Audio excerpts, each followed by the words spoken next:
Hello, my name is Dan Mann, and I'm addicted to 2 Point Hospital. 2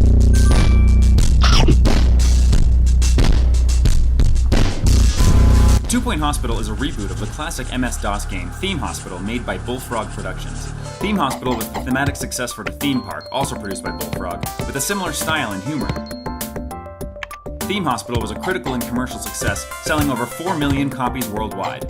The reboot, 2 Point Hospital, was produced by 2 Point Studios, which was founded by the original designer of Theme Hospital, Mark Webley, and original artist Gary Carr, and it shows. Theme Hospital came out in 1997, and when you think about it, a game about managing a hospital doesn't seem very fun, even depressing. Luckily, Bullfrog made the wise choice to blend their hospital management sim with a healthy dose of humor, making up fake diseases for their pixelated patients. So instead of constantly dying of cancer, for instance, depressing, they die of lightheadedness.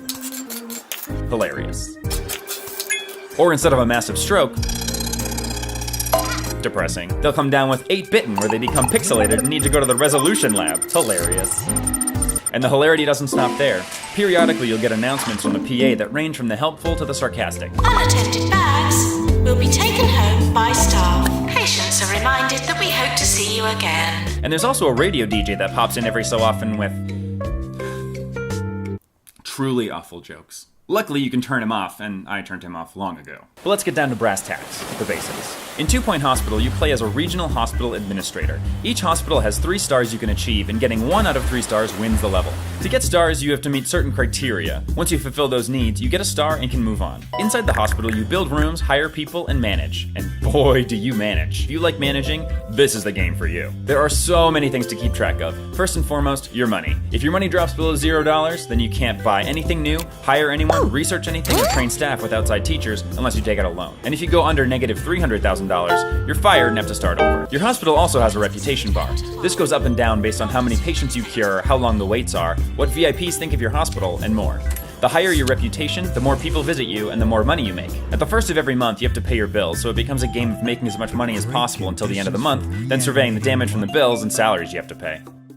The first thing you do when you start the game is build rooms. Luckily, this is largely intuitive. To build a room, click the room button and select the type of room you want. On the left, you'll have different types of rooms and the price to build nothing but the basics. Once you select the type of room, it's time to get to building.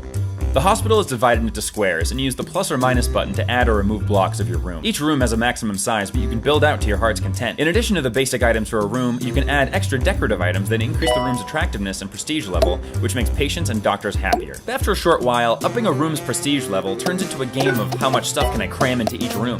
Placing 17 dog head paintings in each of your 8 GP's offices to raise its prestige level sounds like it wouldn't get old, but it does. In addition to items that raise the room's prestige level, there are also specialized items. Place a medicine cabinet and get plus 1% treatment and diagnosis power in the room. Add bookcases to training rooms and it increases the training speed by 4%.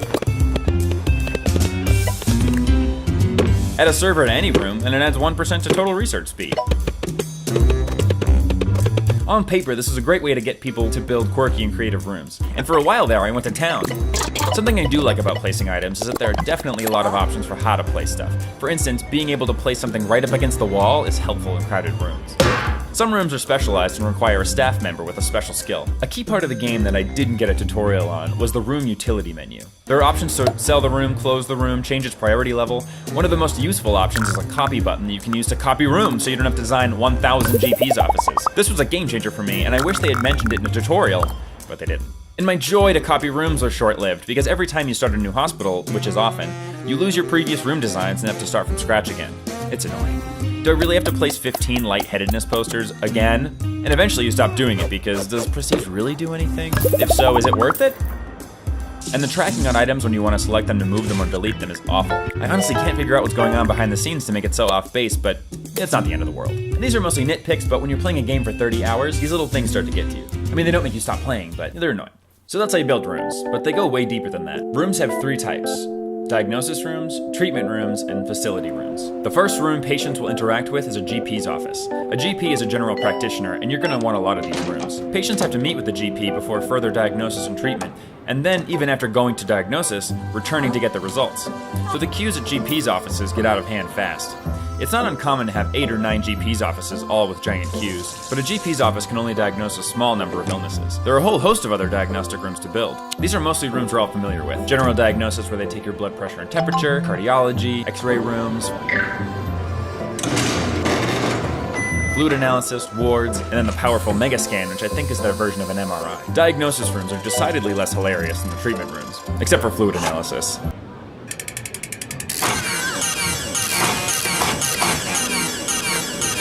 These rooms are cheap to build, but also don't make you that much money. For that, we have treatment rooms. First, there's the normal treatment rooms, a ward, a fracture ward, psychiatry, pharmacy, injection room, surgery. And then there's the silly treatment rooms. You get your chromotherapy room, which colorizes patients who become black and white. A recovery room for patients with cubism.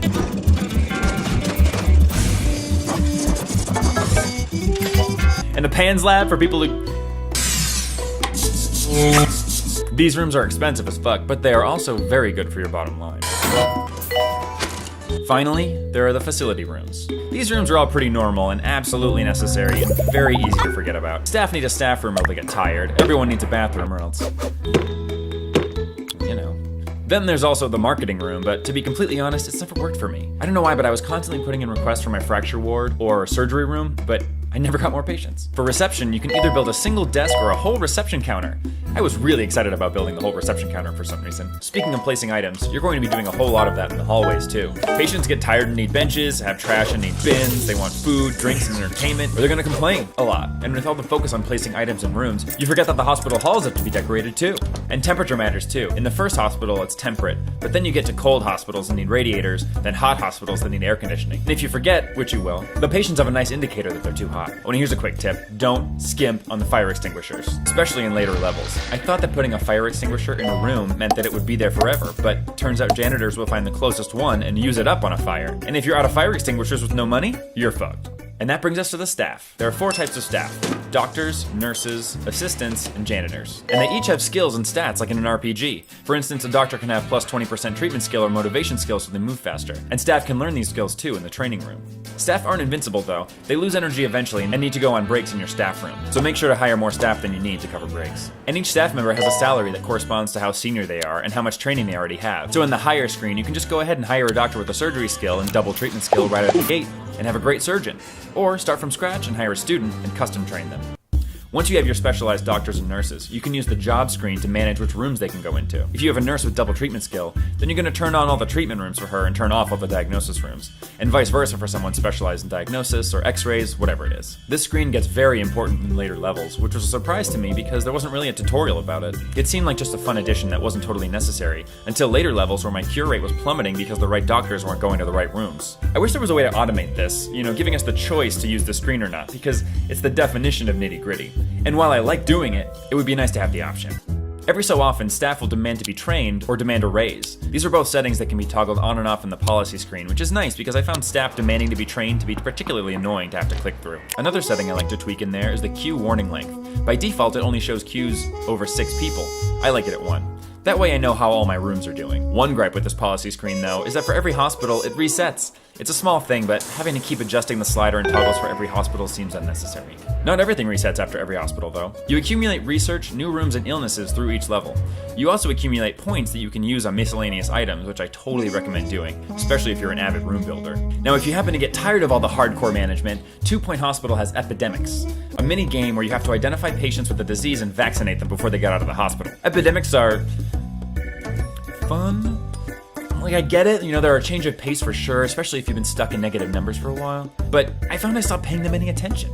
I found that when there was only 1 or 2 left, it's damn near impossible to find the last one, and then you lose. Luckily, there's hardly any penalty for ignoring them. Except, and if you're watching Sega, the sound effect when you lose an Epidemic minigame is way too loud. It broke my eardrums, it scared the shit out of me every time. I'm surprised my speakers still work, it peaked so hard.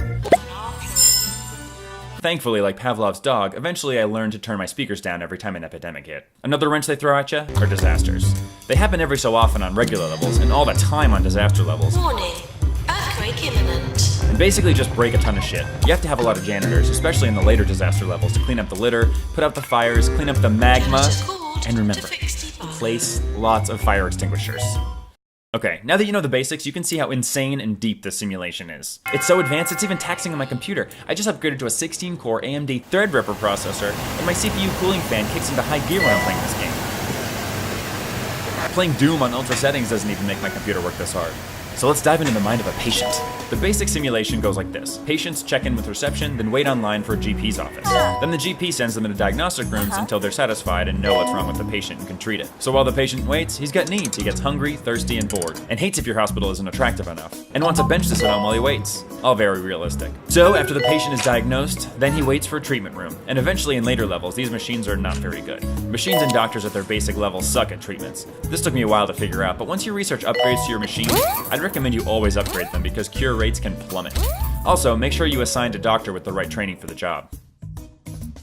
This normal procedure is frequently interrupted by emergencies. These are cases of 4 to 12 patients with the same condition who all need treatment in a limited time. Earthquake warning. If you get them all, you get extra cash and your reputation goes up. If you don't, it doesn't. Emergencies are flawed though, because frequently there will be an emergency, and if I'm not specifically managing it, doctors will go on break in the middle with no one to replace them. Janitors will come in and fix the machine, even though it doesn't need to be fixed. And if you don't cure them all in time, you lose reputation points, so you almost always have to babysit every emergency. You'd think that the virtual doctors and nurses would stay until it's done, but they don't. So once a patient's treated, they're happy and leave the hospital. If you're wrong, each misdiagnosis or death is very bad for your reputation.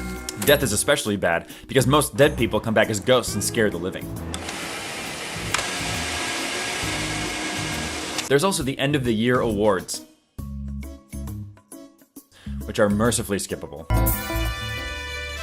It was only when I had negative $150,000 and found out that you win money for each award that I cared and watched. But even then I went back to skipping it because it takes so...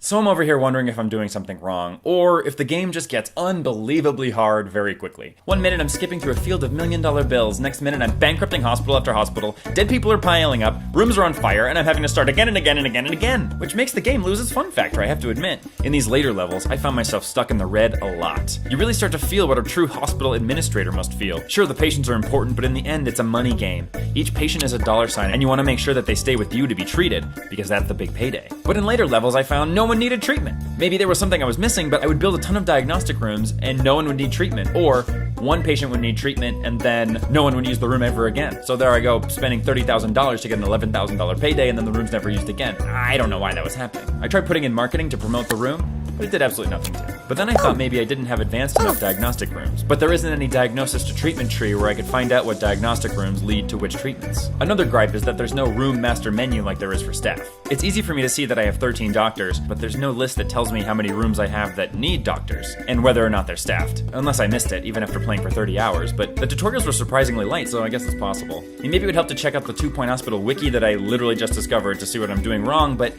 to be honest, I'm sort of happy that it got so hard that I couldn't play it anymore, because otherwise I'd still be playing. This game is hopelessly addictive. There are so many plates to balance, you won't eat, sleep, answer text, go to the bathroom, nothing. I was obsessed with tweaking every stat, training every doctor, making sure all the rooms are staffed and queues weren't too long. Patients, please use the toilets provided. Cramming as many beds as possible into the wards, building up cafes and placing dog paintings. So I guess the big question is, if a game gets so hopelessly hard that it loses its fun, but you've already played it for 30 hours, is it a good game? I think definitely yes. I mean, who doesn't like getting addicted to a game? 2 Point Hospital, in my mind, joins the ranks of Cities Skylines, the Civilization series, and countless others that I've got hopelessly addicted to, then swore I'd never play again. And I realized that there might be a difficulty slider, but if there is, then I might play more. And just like with meth, heroin, opiates in the office, once you click once, you just can't stop.